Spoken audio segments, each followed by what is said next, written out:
Hey there, Summoners. This is the League of Legends 4.7 patch preview. I'm Disciple, your host. Now let's get started. First off, our favorite fat man Gragas is getting some girth. Gragas' Q barrel roll now boasts additional utility by granting vision at its destination to make up for its decrease in damage. Additionally, Gragas' ult Explosive Cask is getting its range increased from 1050 to 1150. Next up, we have Jarvan receiving some love to bring him up to the level of other junglers and top laners. His passive Martial Cadence now deals 10% max HP at all levels, but has a slightly increased cooldown at early levels to compensate. His W, Golden Aegis, also has a reduced mana cost, so he can use the shield and slow much more liberally. To provide some analysis today, I've invited Complexity's Brokenshard. Now Brokenshard, how are these changes going to affect Jarvan in the current meta? I definitely think that the changes to his passive is actually going to help him become more viable as a jungler. It's going to not only help his jungle clear early on, but it's also going to help his early ganks because it's going to be a lot of extra damage. In other news, much like my abs, not everything here is a buff. The shield on Kassadin's Q Null Sphere has been toned down so that enemy mid laners can trade with him more effectively. Our favorite initiator, Malphite, is about to have his world rocked up in the top lane.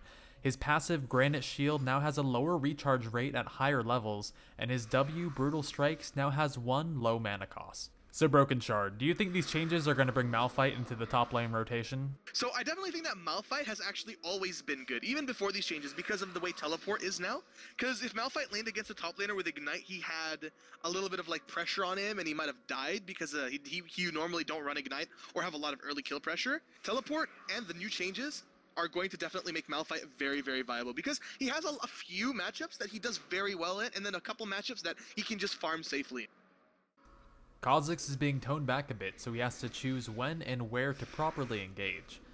The isolation radius on his Q, Taste Their Fear, has been increased from 350 to 500, and turrets now count as allies. Additionally, Khazix now has to wait longer to recast the stealth on his ultimate.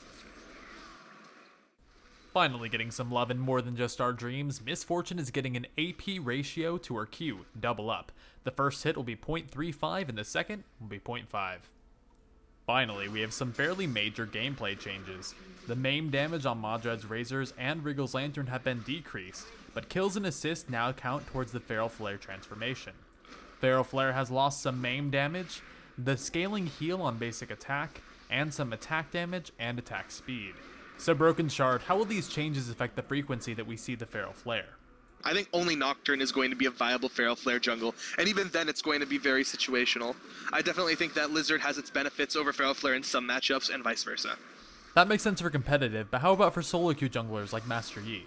I definitely think that Master Yi can still run Feral Flare because it's the best option and still have a lot of success.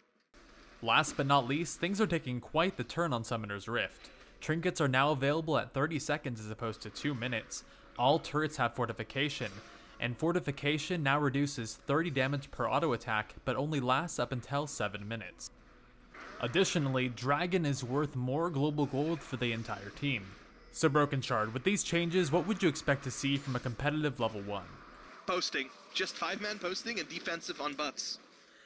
Lane swaps can easily be punished now because, yeah, turrets are going to, like, have a hard time being taken down, but now the early dragon, like I'm talking like 4 or 5 minute dragons, are going to be worth a lot more than they were in the last patch. So they're trying to stop people from just initiating a lane swap, and at the same time, they're trying to make it so that you don't need to initiate a lane swap to secure your jungler a buff. Well, there you have it, folks, the most relevant changes in the 4.7 patch. Big thanks to Riot Quiff for his excellent patch notes, and to Complexity's Brokenshard for coming on for some analysis. If you have any feedback for the series, go ahead and drop me a message so I can keep on improving.